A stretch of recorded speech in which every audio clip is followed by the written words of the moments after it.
Point 1, love music, love life. It's 5 o'clock and time to share my musings with you on 5 at 5. Now I've got a guest joining me.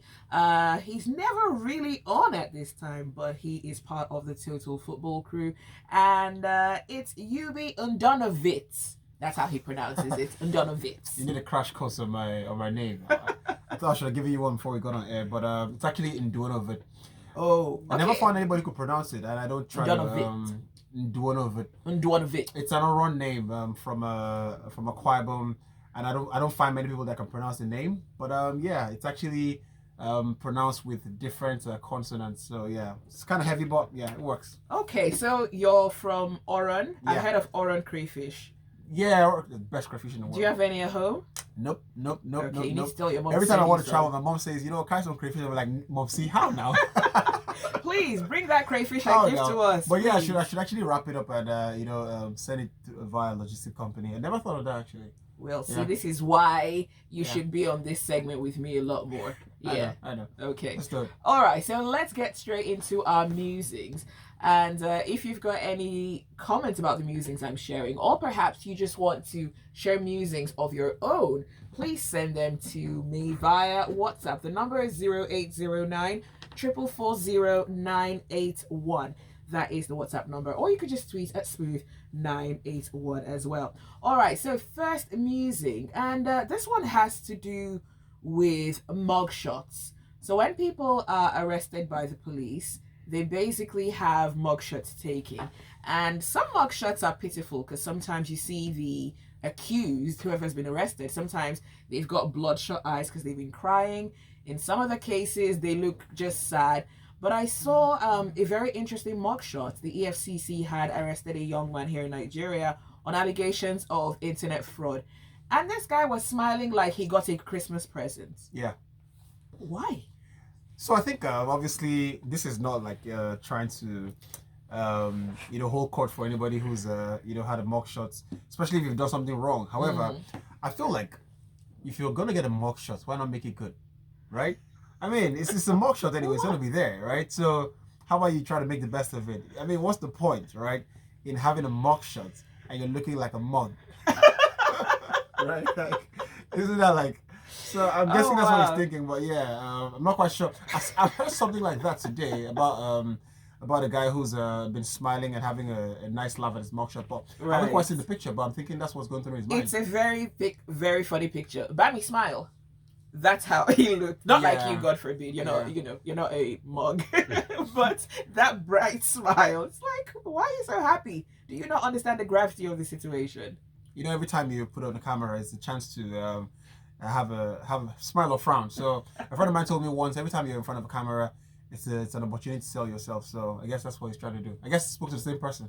Wow. Yeah. All right. So this is something that could be my second musing. When it comes to pictures, have you noticed that it does seem like for men, they're not very comfortable smiling in pictures. They always want to have a straight face. And then for women, most women are always like, okay, push for the camera. Angles. Men, it's like, why? No, I think with men, I mean, it depends on the man you're. You took a picture a few seconds ago. I didn't see you smiling when you were taking that picture. Because you're growing up, there's a bit of stereotype about how you should look in pictures and all that stuff. But my mom always told me to smile. My mom hated pictures that I took without smiling, so she was always very. So I kind of I try to add a smile to my pictures, especially if it's something I'm gonna send to my mom. Right. But no, I try not to frown. Also, I think that's the key thing for me. I try not to frown because then it's not nothing's that serious, though. So yeah, I might not be smiling, but I try not to frown. You know how you have that neutral look, where, right? Or you have we all have looks that we think we look good in. So ladies do the pout thing, right? Because it apparently makes them look better. And even as guys, sometimes there are looks. A friend of mine, Charlotte Thompson, right, always has the rock eye, the thing where he one eyebrow up. When one eyebrow up, So everyone practices that thing where they think they look better, and I think that's what you fall back to in pictures. Yeah. Okay. All right. The psychology of the human mind when it comes to cameras. Yeah. Okay. So moving on to our third musing. This one has to do with a police officer and a video that was making the rounds on social media a few days ago.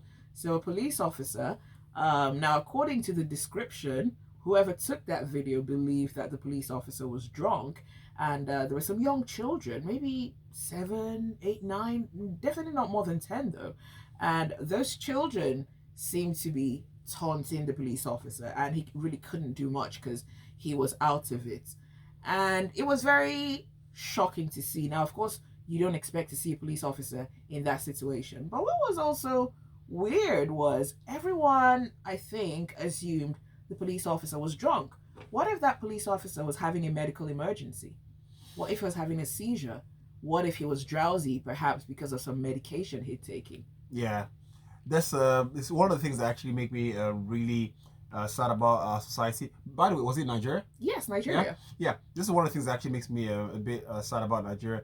The lack of awareness we have, general community or society have towards illnesses that are not, malaria or, The illnesses you can't see. the ones you can't see. I mean, of course, you and I probably know about more illnesses, but I think there's an emphasis on. There needs to be an emphasis on things that we don't know about. Seizures are a thing, and it's not. When people speak about seizures, everybody thinks, oh, probably because of substance. So people have seizures, and Lil Wayne, for example, Right. struggled with seizures for the most of his life. So if, for example, Lil Wayne had a seizure in public, people would think, oh, it's down to drugs because of the way he Right. looks and all that stuff. So there's a I bit of actually at first thought it was because of drugs. yeah. So you see, like even without saying, without being conscious, there's a subconscious in your mind where if you see someone have a not so common, illness or Right. appearance in public, I think the first thing is to check or try and find out. You know what? The first thing is to be empathetic towards them, and not try to laugh or mock them or something like that. So it's something of a cultural shift we need. But in this case, I'm not quite sure what it was for sure. But now you mentioned that it could have been anything, and that's what that's the truth. It could have been anything. Okay, so moving on to our fourth musing. This is something that's very closely related to those illnesses you can't see, and this happened in the US. So, a man was driving a massive truck on the road. He kind of swerved a bit and then he stopped. Now, some people in their cars noticed that something was not quite right. Right. And they immediately came down from their cars, and it was amazing. A woman was leading the pack of rescuers, right? And she rushed over to this man. Other people came out and they're like, "Sir, can you open the door?" Now, the person was conscious, but barely. So they were trying to break the glass, and for some reason, that had to be some of the strongest, most reinforced glass in the world because it just wouldn't break. Like someone brought like a jack, people were bringing different things to try to break the glass because it was obvious that someone was in trouble. And what I liked was these were actually all black people, Right. and this person in this car was white. They didn't know this guy, but they just noticed that something was wrong. And on the way, like this was a major road, they came down and they tried to help. And then someone brought a hammer, and then they realized that the back windshield wasn't as reinforced as the others. So they were able to break through, find a way to get in, and open the door. And this man was conscious, but like I said, barely. He was dazed. He was out of it. So he didn't know what was going on around him. He didn't know. He couldn't hear them. He was incoherent. They called the emergency. An ambulance came. They were able to get in touch with his family. Apparently, he was having a seizure. And I saw this before the policeman video. Yeah. So it took the brave efforts of these strangers to realize that something was wrong, and they spent a lot of time trying to get to him before they could even get help. So it just got me thinking, in Nigeria, how likely are we to actually step out and help people? 5%. 5%. Yeah. First things first. I just want to show. Did the guy get saved? Was he okay? Yes. Eventually, But he was was fine. the truck moving? It was moving, and So then how it did stopped. so okay, then it stopped. Yes. Right. That makes sense. First things first. Or second, I've tried to break my car's glass before, and what I noticed, if you're trying to break glass from very close proximity, it might be very difficult to break. So I had to I was trying to use my wheel spanner because it's a funny story. Why were you trying to break the glass? Funny story. And it was actually a Lekki toll gate. So I pull over because I find out my temperature is rising. So I pull over just So if you're approaching the phase one, so I pull over to the last lane, turn my hazard lights on, and I come out of the car, to get water and in the back to refill, Right. or try to figure out what the problem is. And the moment I shut my door, my doors lock, Wow. automatically, and it was so funny. So I take this. My first instinct was, look, this is the night. I was finishing from the show, Wow. right? I'm done with the show. I'm trying to go back. The car's locked, and I'm thinking, you know what? Let me just break this glass and go into the car. And this guy walks up to me and says, don't break the glass. No. I'm like, we end up spending over an hour or an hour 30 minutes in that place because we're trying to open the car. But back to that, so I can understand why the glass was maybe reinforced or harder than they thought it would be. But speaking of seizures, that's something that I have become very much aware of in the last 3 years of my life, because I've come in contact with seizure more often than not in the last couple of years. So I realized that a couple of years ago I wouldn't have been super empathetic to people I find in that state, or I probably wouldn't have shown too much concern. But that's something we need to be aware of, and I'm just happy that ended well. Yes, it did. All right, so fifth and final musing. I thought it was the fifth, though. No, that was the fourth. I sure want to do six. Are we? No. I think we're at this. This is the fifth one. Yeah, no? this is the fifth one, I think. Right. Yeah. All right, fifth and final musing, and I'm gonna race through this. When you're on air, sometimes you talk about your family, you talk about your friends, you talk about your coworkers, you talk about everything, and people sort of listen a lot. So on my musing yesterday, I was talking about my friend Lawrence and him giving me a ride on his bike and my hat falling off in the middle of that ride. An amazing thing, someone who knows him was listening and recorded it and sent it to him. Yeah. So now I can't gossip about anyone freely on air. It's like saying confide in me on air.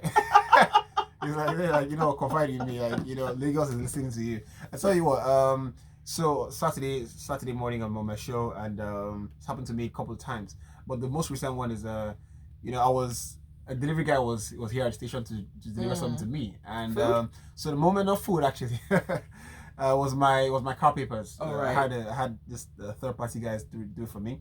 So the moment he gets here and he sees the masts, and the office here doesn't have a real signboard and everything, so he's like, "Is this Smooth FM?" Because he saw it on the map, and he was like, "You're UB."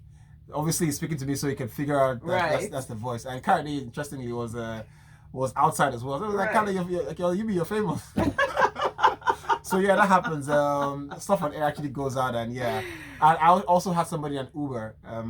Sorry for the free adverts, but had somebody in a taxi speak to me, and he listens to Total Football. Right. Yeah, Total Football, and he was like, "Yeah, it's nice to pick you," and stuff like that. It was really nice. I think it's it's brilliant when that happens. Yeah. It just makes you feel appreciated for the hard work you do. Yeah. Well, that's it for our musings, and thank you so much, Yubi. You passed the audition. Thank you.